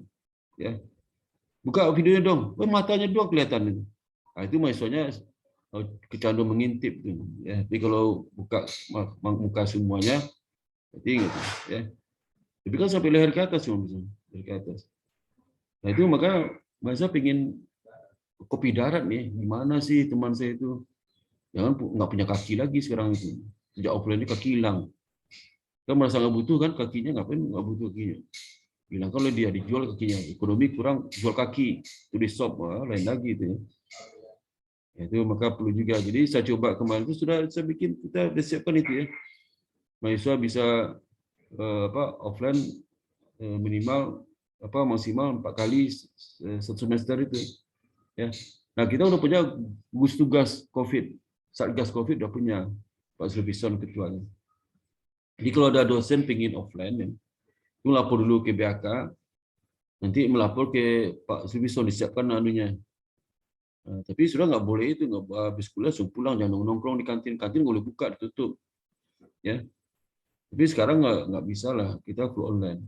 Tapi setelah UTS kalau nanti ada dosen, kalau kondisi udah kondusif ya, bis UTS, nah mungkin ada beberapa dosen minta offline, mungkin bisa kita pilih sepanjang level PPKM-nya turun ke level 2 atau level 1. Tapi mungkin habis lebaran kali ya, habis lebaran mungkin level turun. 2 minggu setelah lebaran turun PPKM. Sekarang enggak. Kan supaya orang kita nggak boleh mudik. Ya, mudik. Karena nggak mudik itu ekonomi nggak bergerak sebenarnya. Tapi karena masuk tertentu ya jadi gitu, nggak bisa mudik, nggak bisa ada silaturahmi, ya. Bisa besok ini pulang ke lebaran sama pulang juga, tapi ke pesawat. Mungkin saya pulang sebelum dilarang pulang, saya udah pulang duluan. Ya. Kan dia kuliah online. Jadi waktu lebaran itu lalu saya kuliahnya di Padang gitu ya. Kuliah sudah di Padang. Kan saya cepat banget 2 minggu sebelum seminggu 10 hari sebelum lebaran udah sampai di Padang. Saya kuliah online. 2 minggu setelah lebaran baru berangkat ke Jakarta, terus kuliah online juga. Ya. Kalau dosen saya nggak enakan online, tapi kadang-kadang online itu ya nggak bisa lihat mahasiswa lah, ya. Nggak bisa berinteraksi. Ya. Ya.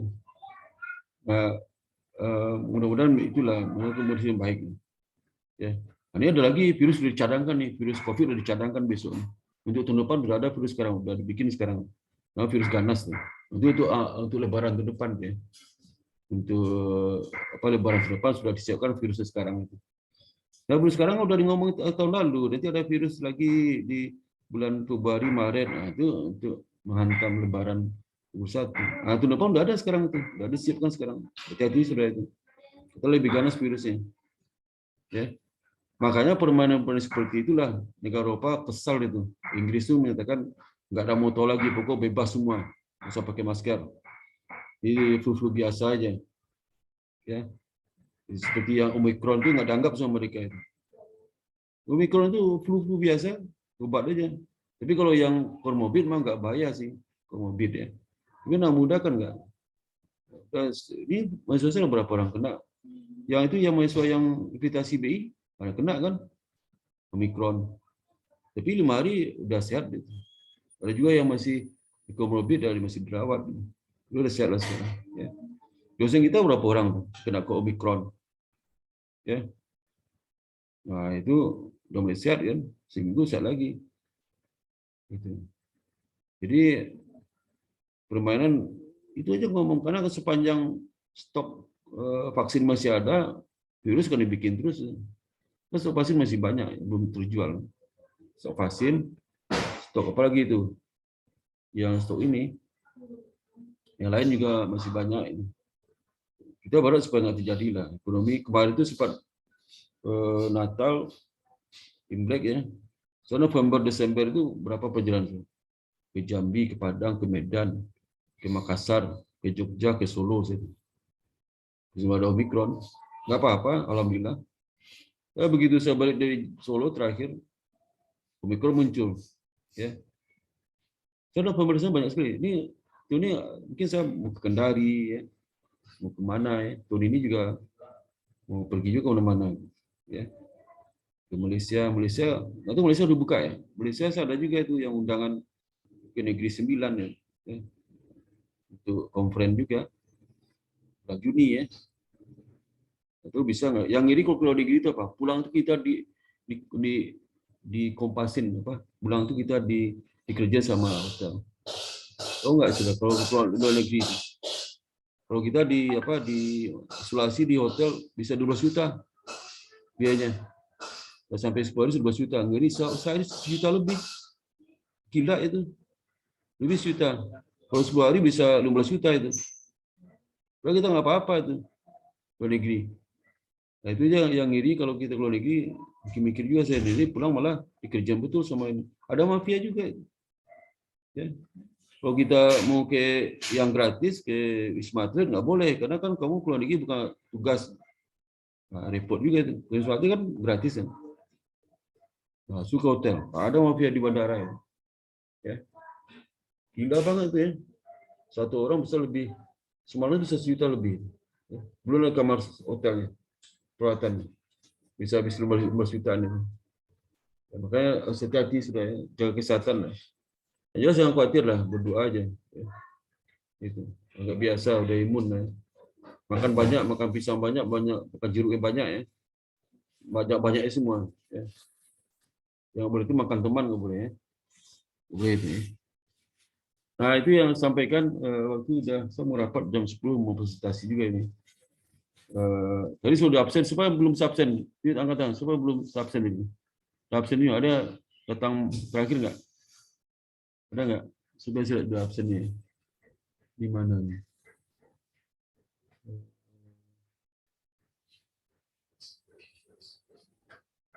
Sebentar saya lihat dulu ya. Absennya.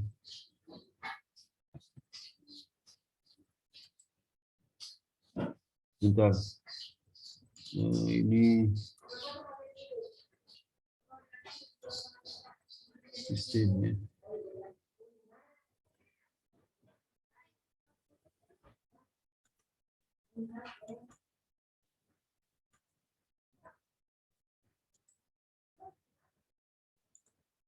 Ini siapa yang nggak adil? Setuju itu izin ya. Yang absen nggak ada izin. Karena itu dia udah nggak ada ya. Jadi udah yang batch 2 ada izin ke semua ya. Semua ya. Oke, kalau nggak lagi kuliah saya juga habis sini. Kita foto dulu ya, foto lah ya. Nanti kalau nggak difoto ini nyesal sudah. Ya. Foto ya. Senyum semua ya. Jadi giginya keluar ya. Senyum gigi jangan keluar. Siapa di yang si Tikayu malah dirusak. Itu 1 senyum ya. Nah, 1, 2, 3 ya. Kita masukin di grup ya, grup saudara itu. Grupnya itu ya. Grup.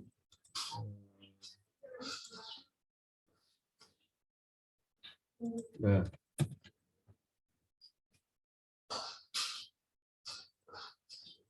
Loading ya. Sudah masuk ya. Ini posisi sama aja ya. Ini sama. Ada 1 yang enggak ada. Yang warna biru itu. Oke, dengan demikian saya cukup dari sini. Alhamdulillah. Assalamualaikum warahmatullahi wabarakatuh. Sampai ketemu minggu depan ya. Jangan lupa tugasnya ya, videonya ya. Pakai buku Saunders, jangan pakai buku lain ya. Saunders ya. Ya. Saunders itu buku bagus tuh, buku S2, S1, S2 ambil Saunders itu bukunya. Jadi kalau sudah menguasai Saunders, nanti belajar level menuju level 1, risiko level 1 lebih gampang. Oke, terima kasih banyak. Assalamualaikum warahmatullahi wabarakatuh. Silakan live ya. Boleh silakan. Makasih, Pak. Terima kasih, Bapak, Pak. Bapak. Izin live ya, Pak. Live, Pak.